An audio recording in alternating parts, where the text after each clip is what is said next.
Welcome back to Community Hotline. I'm Monica Weitzel, and we are still here in Gresham at MetroEast Community Media. We're going to close out the show tonight talking about the Gresham Historical Society. And here to represent them are two of my friends. We have Dorothy Douglas, who's a fairly new friend, and an old friend, Judy Hahn. Yep. Thanks for being here. Thank you, Monica. Dorothy, you are the president of the Gresham Historical Society, and you are a board member, Judy. Yes. So you both have good, we do. good information to share. Right. And a historical society is so important in every town to, preserve the history.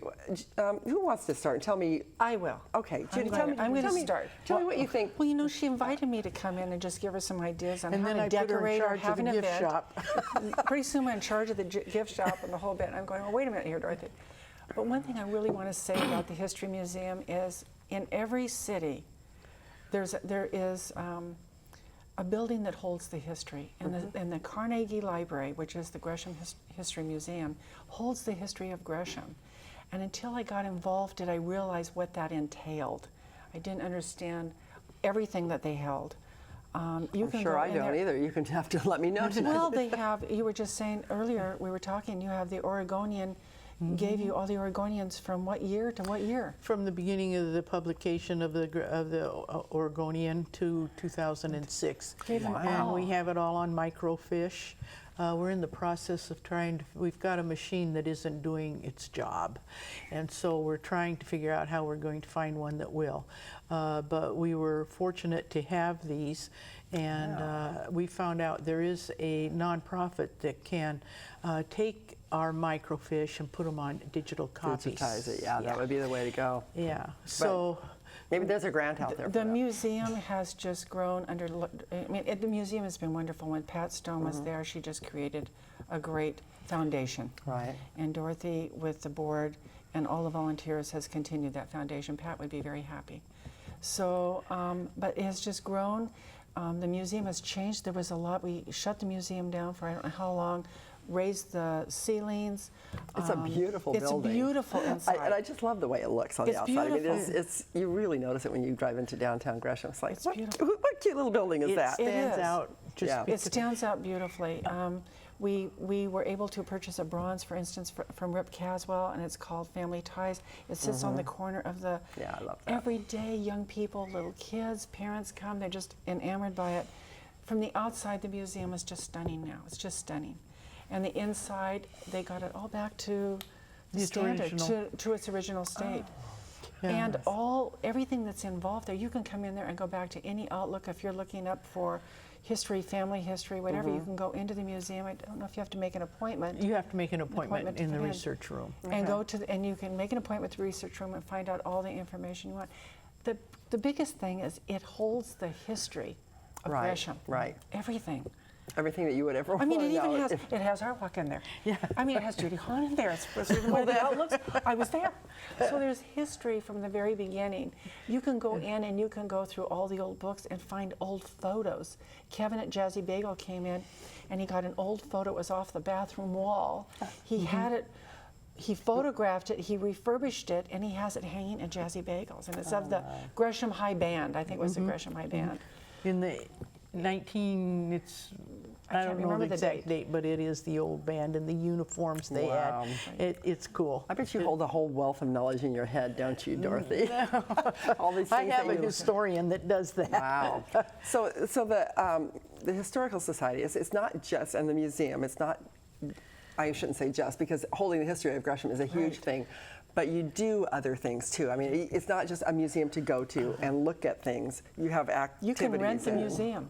You can rent the museum for a night. You can rent the museum for a night. We've done them for weddings. The Foundation for the Arts held their lecture series there. I've been to a lecture there. 3 years. Yeah. And so we do it. We're open to doing different things. We're open for business. Yeah. Which I bet that's different than it used to be. Is that right? I mean, a little, yes, that is part. Yeah. But I want to go back to Pat Stone for a minute. Pat Stone was very generous with the Historical Society. She willed her estate, and that is what gave us the ability to restore the building and the landscaping and everything that's been done to that building. Did she put that as a caveat that she wanted to, that the money was to go to that? Or no strings. She just donated the money. It's a legacy she's left. Yeah. And right now I'm legacy. working on a photograph so we can get her recognized when you come Good. in. She was a really wonderful lady, truly, and her passion was the museum and history. And I'm sure she's looking down and going, yes, they're doing Yes, it right. They're doing it right. Yes. Tell me about, you mentioned that the Center for the Arts had a speaker series there, but you have a speaker series coming up as well. Yeah, the Foundation for the Arts last year stopped their series, and I thought, well, there'll be a void there, and I think it'd be good if we picked up on it. And I talked with Sue O'Halloran, and that was fine with them. So we have a series coming up. Our first speakers was Sharon Nesbitt. Ah, yes. She was a hoot. Sure. she's Yeah, great. I've had She's her on great. the show before talking about the Troutdale and their historical society and the Yes. Columbia Gorge Yes. Highway and all that, Yeah. which is pretty And McMinimum, fascinating. she was very instrumental in the McMinimums. Right, the Edgefield out there? Yes. Yeah, yeah. Yeah. So she was the first speaker. She's the first. Now, coming up here on September 17th, it's Thursday, next Thursday, Bob Welch, and he is a journalist. He is an adjunct professor teaching journalism at the University of Oregon. Oh, okay. But he's going to talk about how important it is for you or your family to write your story down. It doesn't have to be a history, just your story, and how that ripples out to other people. And this is going to lead us into our genealogy classes that are coming up. Wow. And Which is a really popular thing. It You know, is. people It are is right really now. interested in exploring their roots. But that's an interesting segue into it to talk about sharing your own story, because people don't think about writing down their own story. no. I'm not sure, because you think, who would want to read that? Who would care? But we all have stories. Yeah. And people are curious about your story. They are. Have you written yours, Judy? Do you? No, well, I am. You are, Yeah, okay. we're I will working be. on it. We're working on it. We're Sunny and I are working working on it. We're working on something. But the genealogy classes, I have being very fortunate to have some young college students with master's degrees who are working with us, and there are 5 of them, and they put together the class that you're going to be taking here with this genealogy, and it's well done, well researched. It's for beginners who want to know how to get started, where they can get free information. They're great. going the second class, which is on October 17th, they're going to be visiting the cemetery. And they're going to take you through the cemetery and talk about the history of the cemetery. Is it the old one in Gresham? And then on the November 21st, that's their last class for this year, and they're going to go down to Lindman Station. Oh, okay. And the chair of that committee is Carol Lindman. And she is trying to figure out if she's related to Lindman or not. I Really? don't know if she's done that yet or not, but working on it. But back with Bob Welch, he is an author also, and he wrote a wonderful book, and it's called American Nightingale. And it's about 5 nurses during World War II who landed on the beach in Normandy with the soldiers, and what their life was like. I mean, the soldiers had it bad, but so did they. And they got off those boats with 60-pound packs in the don't think I could water do up that. to their chest, and they had to make it across the beach. So they were tough women. They did well. Yeah. And then our last speaker is Mary Bywater Cross. She's a national historian for quilts. For quilts. Another thing that has just blossomed in popularity. We are fortunate we have 4th-generation quilts from 2 families, one from the Boring family and the other from the Kerr family. That would be the family from Boring, named Boring. Yeah. Well, they named the town after the Boring family. Everybody's favorite joke as far as town names. That sounds great. So you have the genealogy thing going. a You've lot got going on. There's a lot going on. Yeah, there's a lot. And our new exhibit is quilts. We decided we'd do a quilt That's a exhibit. colorful and happy exhibit, isn't it? And there Yeah, is a really cool quilt Yes. that Leslie Radke and I Yeah, found go ahead. at an estate sale. We do these estate sales. It's a quilt made of ties. Oh, And it was cute. just Silk laying on ties, this silk really? ties, laying on this, and I went, oh my gosh. So we thought, well, we'll just get it, and if, maybe Dorothy be interested, and maybe if not, then Leslie, I'll take it. She likes antiques. We brought it to the museum, and they had it hanging on the wall. It's a stunner. Oh, it's in wow. absolutely perfect condition. I'll go there just The to check that ties out. all have their labels on them. Oh, yeah? I don't know how many ties it took. In fact, I think there might be Well, we have a contest. We have a maybe going. contest, and you can guess how many ties Ties are are on in the there. quilt. Really? It's big. It's Yeah, a big quilt. it's So a what big happens quilt. if you guess correctly? Well, we don't know You haven't yet. figured that part out yet, We're huh? trying No. to figure that one out. Lunch at Sunny Hunt's? I don't know. There- We'll there figure you it go. out. We'll figure it out. We'll figure it out. But something else we've got going, I don't want to forget this. There's so many things going on. We have the speaker series, but the museum also does, I know this is early, folks, but just think about it, Oh, yeah. does the Santa Claus at the museum, photos with Santa. And you know, we've done it a few years. It is so nostalgic and so nice. You do not have to drag your kids to the mall, stand in line and go through all that. You can come in and have a really pleasant, there's projects for the kids to do. Really? Yes, and we have that's it. so we much better. Oh, it is. It's so much better.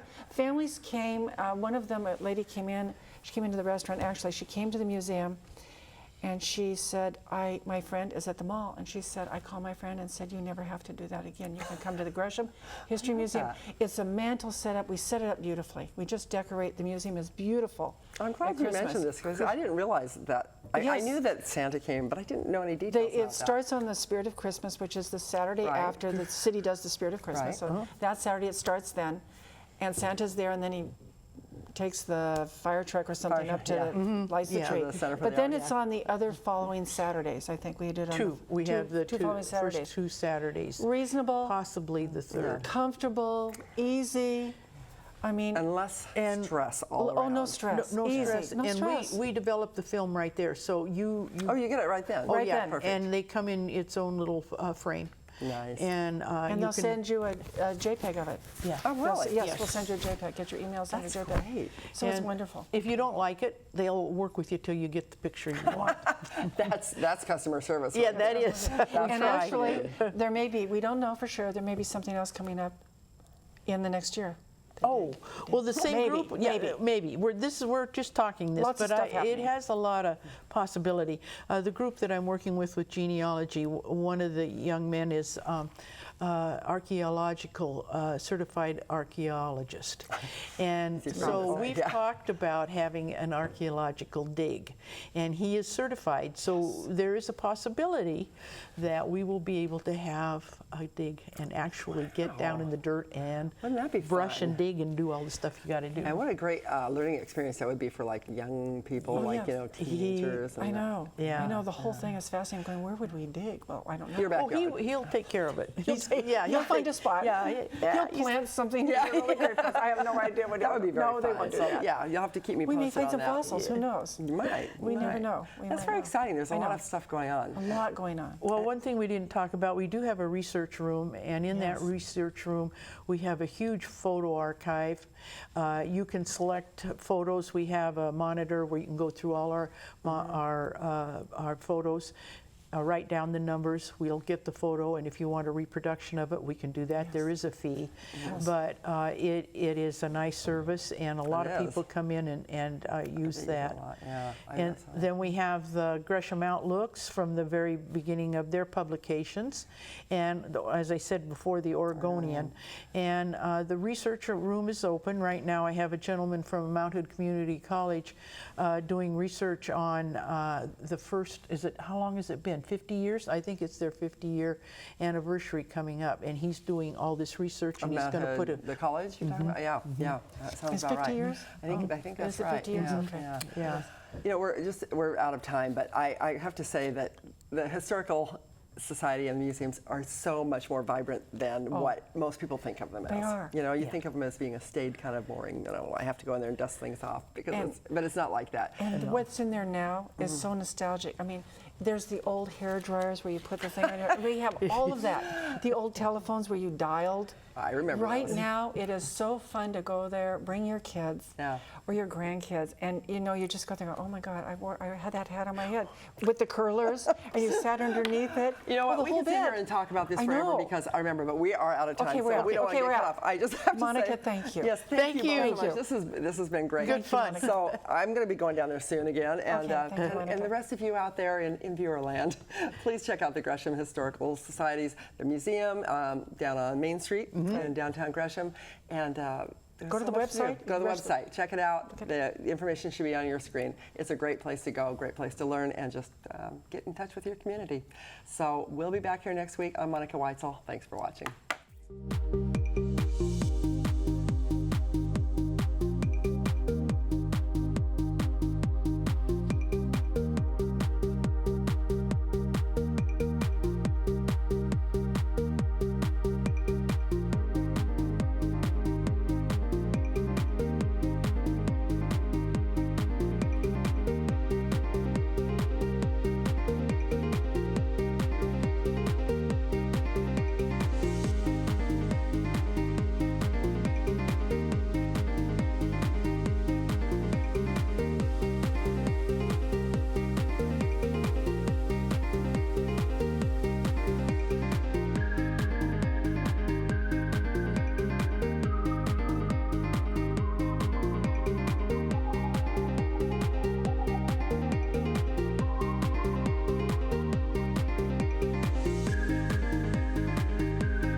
What local community media is to us is literally our lifeline to what's going on in the lives around us. The absolute most important thing that happens in your neighborhood. People's local communities are usually what's most important to them. Because we're the faces, the smiles, the peoples, and the personalities of the community. To not only give people a voice, but to have their voice heard.